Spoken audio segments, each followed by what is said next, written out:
appreciate that. Good afternoon, everyone. Thank you for being here and taking the time to come to this presentation. My presentation today is very simple. It's on the basic maintenance for turbine oil systems, strategies to keep turbine oil clean, cool, and dry. Um, Let me put some context into this. I'm going to speak about my experiences with respect to turbine oil systems over the last 25 years. And I also am going to make reference not only to large facilities, but also to small turbines, steam turbines used as drivers for smaller units in the petrochemical oil and gas industries. So we know that these are very complex engineered machinery designed for specific operating conditions. We talk about temperature, we talk about flow, we talk about pressure, we talk about load. They're all application specific, as we know. I have put two photos here for you to review on the right-hand side. And if you look at the top one, you will see a power generation facility. Below, we have some lube oil or turbine oil. And I ask you to consider which is your most important asset. Of course, you might look at me and say it's obvious. It's going to be the power generation facility. And I quite agree with you. However, I may also have to enforce whereby the lube oil itself must be considered a very important asset of this facility and must be given the attention it deserves. Let's look at what we are looking at in turbine oils. Aside from all the other characteristics, we tend to focus on thermal stability. We look at wear reduction. We look at oxidation stability, corrosion protection, and inherently life extension. As we know, oils today are evolving, turbine oils are evolving, and we have natural gas derivatives for base oils, which are very robust with oxidation stability. However, we do have a lot of systems that typically have group 2 and group 3 base stocks, and maybe 1 or 2 with some group 1s as well too, which is very rare. But group 2s are still very, very popular. And oxidation stabilities are not as high as the natural gas derivatives, but at the same time, they're commonly used. And if we manage the properties properly, we will be able to defer or reduce the onset of oxidation and inherently increase the oxidation stability. So why? What is it? Why is it we have to look at the turbine oil and have maintenance on it? We have to manage the challenges involved. We look at variations in load, sealing problems. Aging assets do have sealing problems. And the smaller turbines, in terms of the smaller turbines, steam turbines in the petrochemical industry, they do have a lot of sealant problems and require a lot of attention. We have a lot of temperature fluctuations here and there. We have moisture ingress, processed gases, solid particulates, very common outside there. It's one of our most important areas. And we have increased load to oil ratio that is really referring to the newer systems having smaller reservoirs, smaller volume of oils to actually provide that lubrication services to the unit. All of the above are precursors to oxidation. And if we could reduce or retard the oxidation process, then we will avoid depletion of antioxidants. We will avoid the degradation of the turbine oils. It will eventually happen, but we are in control of some things that could actually reduce this process. So let's put some things into focus. Basic maintenance for turbine oils, clean, cool, and dry. We look at solid particulates, moisture, gases, air entrainment, seals, vents, new oils. New oils may be fit for purpose, but it may not be fit for application. It may be dirty, it may need to be filtered. Monitoring of lubricants properties, very important as well, in service and before actually forming a baseline before service. The last two I would like you to ponder a little bit about, especially in work processes and competencies. The reason I say that is because there must be alignment throughout the entire organization. Alignment with all the departments, and to ensure that Everyone is aware of the processes and what is the knowledge required to actually execute and implement tasks. And by that, I want to extend a little further. These are complex facilities we are talking about that are inherently supported by many external contractors. And what we tend to see is that some of these contractors are not well equipped, not well trained, and do not have the relevant competencies to execute the relevant tasks. So it is important that we have these processes involved established and the competencies to validate this as well too. Let's move into solid particulates. We can typically get this from break-in, where we can get this from new oils. We can get this from top-up oils. And I have a picture here of an oil-safe container with some oil. Fortunately, it's not turbine oil, but it's in a lube room that has turbine oil. And if this oil-safe container has dirty oil, as you can see at the rim of the oil-safe container, you will realize that there's something drastically going wrong here. Let's think about it for a second. Why will an oil-safe container have dirty oil? It tells me that maybe someone is not knowledgeable. It tells me maybe we don't have the competencies, maybe we don't have the knowledge, maybe we don't have the work procedures. It tells me that we don't have a proper QA/QC system. So these are things that we need to look at and mitigate and to avoid solid particles from actually getting into our system. We don't want solids. It will accelerate wear conditions, and that's something we want to avoid. And I always recommend to everyone, if it is you are going to put oils into a system, you need to filter it. For oil safe, you can use that for small turbine systems that you may need to top up. And for the larger systems, you may use a filter card to filter drums or totes, as the case may be. We have to look at air intakes as well. And I have a real life scenario with a power facility that was in the middle of a metropolitan city, where all borders of the power plant were actually on the roads, the public roads of the city. And the air intake were actually at the border of the power facility and the roads. What happened was 1 week there were a lot of filters were actually plugging, and engineers were baffled, could not find what the problems were. From all analysis, we realized that yes, it's root dust. We saw it on the patch test. We saw it on the elemental spectroscopy test. We saw it on ferrography as well too. It was very evident when we pulled filters that this was dirt.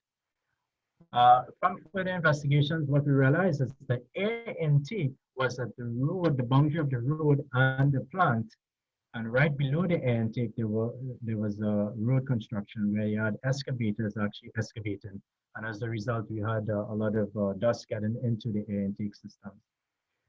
We also have to look at seals and gaskets that I've mentioned before. Reservoir cleaning, a very important point that I would like to raise here as well too. A real life scenario on a petrochemical facility, 3,500 gallons of oil, and the oil was taken out of service to be filtered off-site, and the reservoir had to be cleaned on an outage.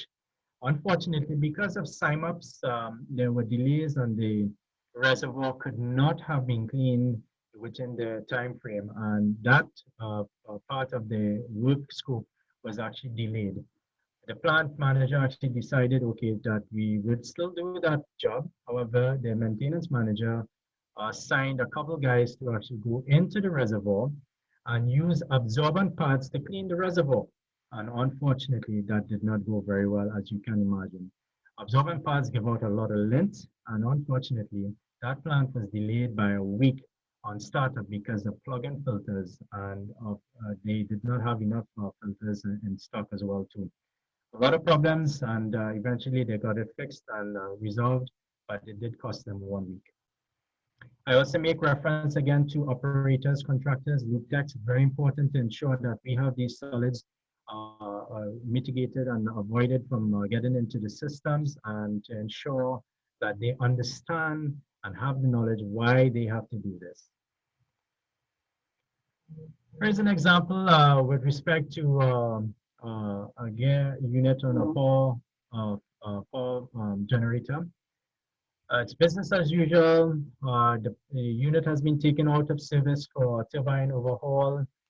Unfortunately, they found metal particles, and that raised some concerns. And they did investigations, did not find anything major. They came up with, they did flush the system out and did their overhauls and reassembled and went back into service. But it was a new business as usual going forward. They implemented filtration, particle counting, and they trended this as well too. And they did have KPIs and metrics established so that they can see this. And they did ensure that all their sources of ingress were actually sealed properly, and so that that would not be a problem going forward. If we look at moisture now, moisture is the second most important contaminant we want to keep out of the system. We look at ingress points. We look at Labrinch seals. If we have, for example, steam leaks across Labrinch seals, that could be a problem.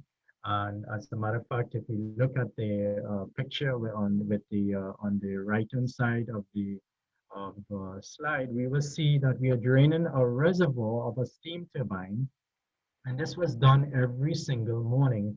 The reason being is because of the fact that there was a steam leak across a Labrinch seal, and as a result, it was being separated out of the oil from good demulsibility properties of the oil as well too.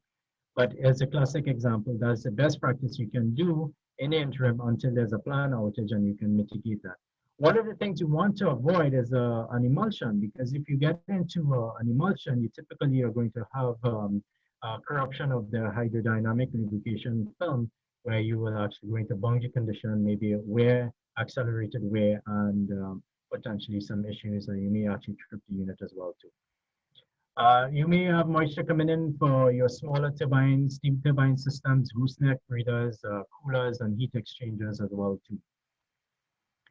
So how do we remove water? Many of us do understand how to do this already. I made a reference before to settling and draining, which was there on the slide before. Many plants do have centrifuges that do remove water. However, they do not remove water below the saturation point of the oil.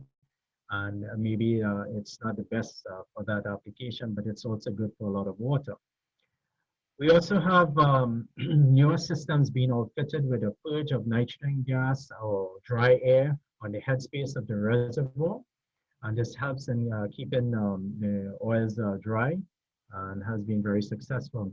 Another concept is vacuum dehydrators, the use of vacuum dehydrators to remove large volumes of water, and also to remove the moisture levels below the saturation point of the lubricating oil.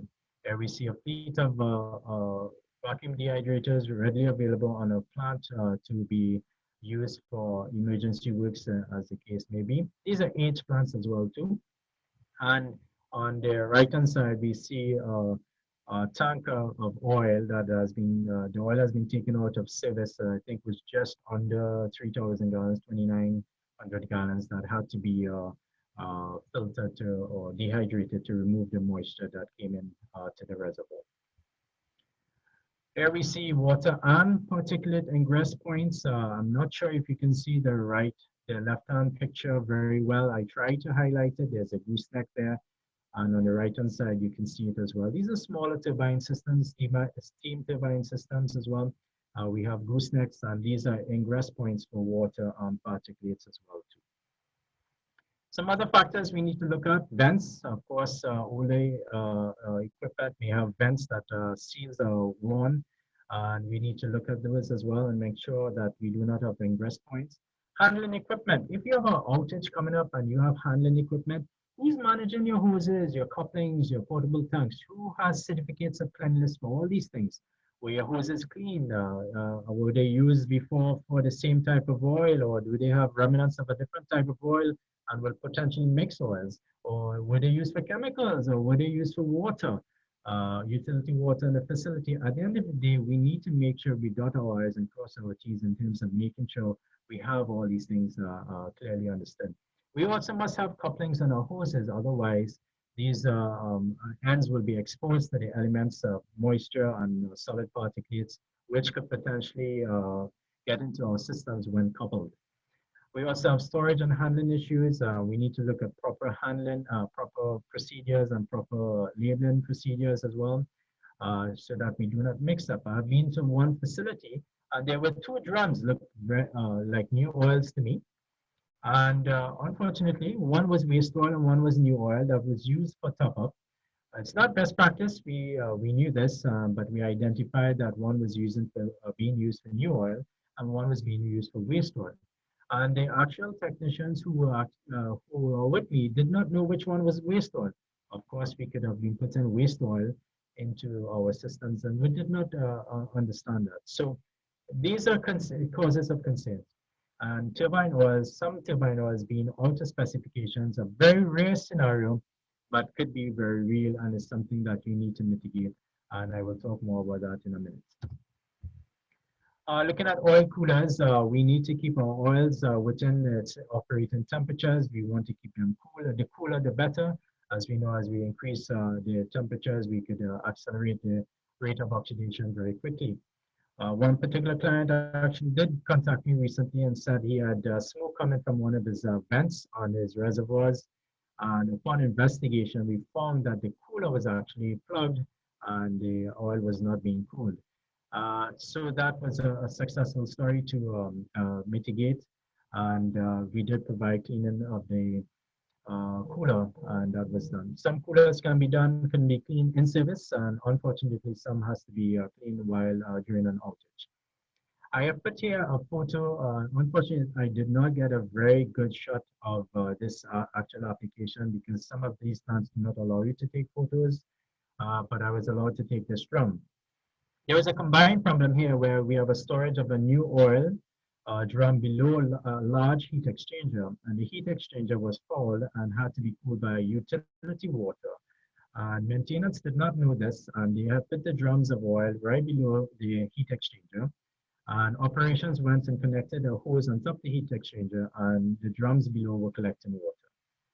So here we go. We see misalignment and miscommunication or lack of communication leading to some combined problems as well too. Oil degradation and varnish deposits. Now, if we move into a scenario where we cannot control the oxidation, we need to look and monitor how our oil degrades and what occurs. And here is an example in a petrochemical facility whereby we had oil oxidation, taking place, and the byproducts coming out of this process. Antioxidants depleting, we had increased MPC results. It correlated with changes in RPVT and ruler results. And what triggered it was higher operating temperatures.